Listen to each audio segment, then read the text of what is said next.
अस्सलाम वालेकुम students, how are you. अब हम गज़ल नंबर 3 स्टार्ट करते हैं। गज़ल नंबर 3 हमारी दिल नदा तुझे हुआ क्या है, आखिर इस दर्द की दवा क्या है। ये गज़ल लिखी है मिर्ज़ा असदुल्ला ख़ान गालिब ने। ये 1897 में पैदा हुए, 69 में इनकी वफ़ात है। असल नाम असदुल्ला ख़ान और तखल्लुस गालिब था। अब आगरा में पैदा हुए। वालिद का नाम मिर्ज़ा अब्दुल्ला बेग था। गालिब की उम्र 5 बरस थी कि उनके वालिद एक लड़ाई में मारे गए। वालिद के इंतकाल के बाद मिर्ज़ा की परवरिश इनके चचा नसरुल्लाह बेग के सुपुर्द हुई थी, जो अंग्रेज़ी फ़ौज में मुलाजिम थे। वो भी जल्द ही इंतकाल कर गए, तो ये अपनी वालदा के साथ दिल्ली आ गए। बचपन में उन्होंने शेख मुअज़्ज़म से तालीम पाई। बाद में उन्होंने अब्दुल समद से फ़ारसी में महारत हासिल की। दिल्ली में 13 बरस की उम्र में उनकी शादी जो है नवाब इलाही बख्श की बेटी से हुई थी। मिर्ज़ा गालिब को पेंशन मिलती थी, जिसके इजाफे के लिए उन्होंने कलकत्ते का सफ़र भी किया, मगर उसमें इजाफा ना हुआ। चनाचा मुआशी तंगदस्ती की वजह से 1850 में बादशाह की मुलाजमत उन्होंने इख्तियार की। फिर 1857 में जंग आज़ादी की वजह से पेंशन भी बंद हो गई और शाही मुलाजमत भी जाती रही। नवाब यूसुफ अली ख़ान वली रामपुर ने 100 रुपया माहवार वजीफ़ा मुकर्रर किया, जो ताहयात उन्हें मिलता रहा। उम्र का आखिरी हिस्सा बीमारियों में गुजरा। उन्होंने दिल्ली में वफ़ात पाई और वहीं दफन हुए। गालिब ने उर्दू और फ़ारसी दोनों ज़ुबानों में शायरी की। उर्दू शायरी में उनका मकाम बहुत बुलंद है, जिससे सब ने तस्लीम किया। वो बहुत ज़्यादा वसअत से नज़र रखते हैं। गालिब हर दौर के अहम शायर हैं। उनकी फ़नी अज़मत को हर एक ने सराहा। उनकी हमागी शख्सियत की तरह उनकी शायरी में भी बड़ा तनाव और बोकलमोंदी पाई जाती है। उनके यहाँ मौज़ूआत के एक लामतनाई सिलसिला है, ठीक है, कि उन्होंने हर मौजू पे लिखा, कोई जो तादाद वो महदूद नहीं है।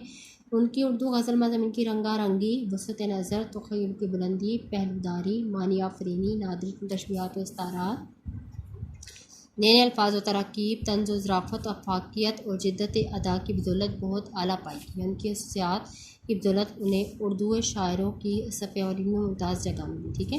गालिब की तस्नीमें दीवान गालिब उर्दू में लिखी हैं। दीवान फ़ारसी गुलेराना, महर निमरोज़, दिस्तंबू, काते बुरहान, लताइफ़ गैबी, कादिरनामा, उर्द हिंदी और उर्दू मौला शामिल हैं। तो ये हम इस गज़ल की रीडिंग स्टार्ट करते हैं। दिले नादा तुझे हुआ क्या है, आखिर इस दर्द की दवा क्या है।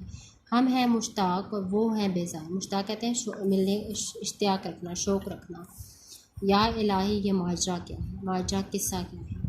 मैं भी मुँह में ज़बान रखता हूँ, काश पूछो कि मुद्दा क्या है। मुद्दा कहते हैं मकसद को। हमको उनसे है वफ़ा की उम्मीद, जो नहीं जानते वफ़ा क्या है। हाँ भला कर तेरा भला होगा, और दरवेश की सदा क्या है। जान तुम पर निसार करता हूँ, मैं नहीं जानता दुआ क्या है। मैंने माना कि कुछ नहीं गालिब, मुफ्त हाथ आए तो बुरा क्या है। ठीक है, ये गज़ल जो है वो ली है दीवान गालिब से, ठीक है। आइए मैं इस गज़ल की वजाहत करती हूँ कि दिले नादा कि ए ना समझ दिल, तुझे क्या हुआ है, कि आखिर इस दर्द की क्या दवा है, ठीक है, कि इस दर्द की क्या दवा होगी। अब इस शेर में शायर क्या कह रहे हैं कि ए नादान ना समझ दिल, तुझे क्या हो गया और तुम्हारे इस दर्द की क्या दवा हो सकती है। कि शायर अपने सवालिया अंदाज में अपने दिल से सवाल करते हुए कहता है कि ए मेरे दिल, तू क्यों परेशान और उदास है, ठीक है, कि तुझे कोई ऐसा क्या मर्ज़ लाहक हो गया है कि जिसका मैं इलाज कराऊं। तो खामखा ही बेचैन और बेकरार है, और ये जो तेरी बेचैनी और का क्या है, इसका मैं क्या इलाज करा सकता हूँ। तू ही मुझे बता दे कि मैं इस दर्द और गम का क्या इलाज करूँ जिसमें तू मुब्तला है, ठीक है। असल में शायर यहाँ पे क्या कहना चाह रहा है कि जब दिल की ख्वाहिश गालिब आ जाती है, तो वो दिमाग के फैसले मानने से इनकार कर देती है, ठीक है। कि दिल के फैसले जो होते हैं वो जज्बाती होते हैं। इसलिए शायर अपने दिल को नादान कह रहा है। बिला वजह जो बेचैनी और घबराहट में मुब्तला है, उसका दिल एक ऐसे दर्द का इलाज मांग रहा है जिसका कोई इलाज नहीं, और फिर अपने दिल ही में उस दर्द का दरमा पूछ रहा है कि तुम ही बताओ कि तुम्हारे इस दर्द की मैं क्या इलाज करूँ, ठीक है। नेक्स्ट शेर देखते हैं। हम हैं मुश्ताक और वो हैं बेजार, या इलाही ये माजरा क्या है, ठीक है। अब यहाँ पे मैं अपने महबूब से मिलने का शौक़ रखता हूँ, ठीक है, कि मैं हमसे वक्त आया हुआ है और मैं उससे और मुझे किसी की समझ नहीं आ रही कि क्या माजरा है।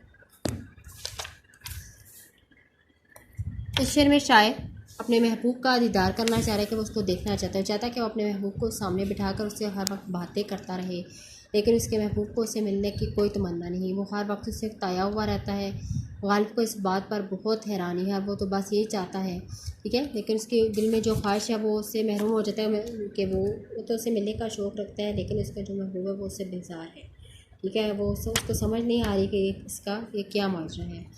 नेक्स्ट देखिए, मैं भी मुंह में ज़बान रखता हूँ, काश पूछो कि मुद्दा क्या है, कि मैं भी मुंह में ज़बान रखता हूँ, उससे का मुद्दा है क्या है, कि मकसद क्या है, कि काश मेरे दिल की बात के बारे में भी पूछो कि मैं क्या चाहता हूँ। बशीर शायर अपने दिल की ख्वाहिश का इजहार करता है कि कह रहा है कि मैं भी अपने मुंह में ज़बान रखता हूँ, बात करने के फ़न से बाखबर हूँ, मगर मेरा महबूब मुझसे बात नहीं कर रहा, वो मेरे दिल की ख्वाहिश को नहीं जानता।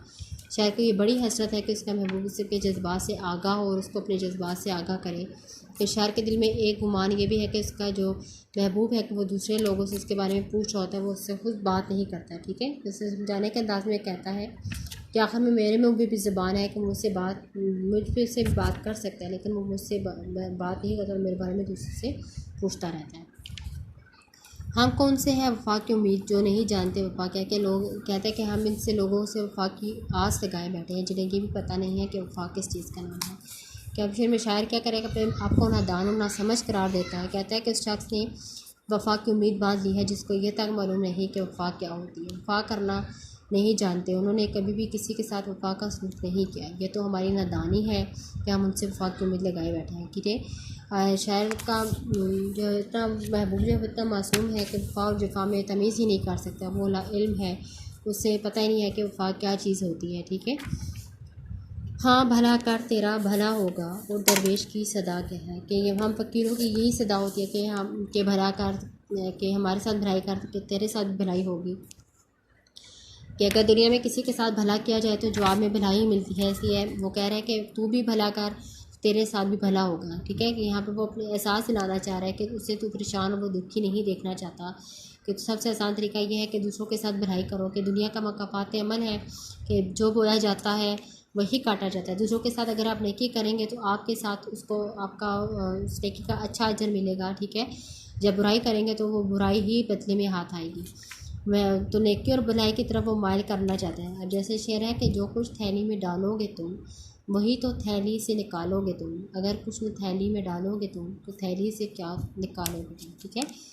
कि मतलब इस दुनिया में नेक अमल करें आप, आइंदा ज़िंदगी में तुम्हारे काम आएगा, यानी अगर आप नेक अमल करेंगे तो आखिरत में भी हमारी वो नेकी काम आएगी। अगर हमने किसी के साथ बुरा चाहा या बुरा सलूक किया तो हमारे साथ भी बुरा ही होगा। नेक्स्ट देखें, जान तुम पर निसार करता हूँ मैं नहीं जानता दुआ करता हूँ, कि मैं अपनी जान भी तुम पर कुर्बान करना चाहता हूँ लेकिन मैं ये नहीं जानता कि मैं क्या चाहता हूँ। इसमें शायर क्या कह रहा है कि कहता है कि मैं दुनिया में बहुत से लोग हैं जो तुमसे चाहत का दावा करते हैं, महज ज़बानी दावा करते हैं, तुम्हारी खुशी के लिए सिर्फ दुआएँ करते हैं। मैं तुम्हारी खुशी के लिए अपनी जान तक कुर्बान कर सकता हूँ, इस पर फ़ख्र महसूस करता हूँ। कि दूसरे मायने में क्या शायर कहता है कि मैं अपने मरने के लिए दुआ क्यों मांगूँ, कि बल्कि मैं तो अपनी खुशी से अपनी जान कुर्बान करने के लिए तैयार हूँ, ठीक है। कि वो अपने महबूब से बेपनाह मोहब्बत करता है, उसके दिल में अपने महबूब के लिए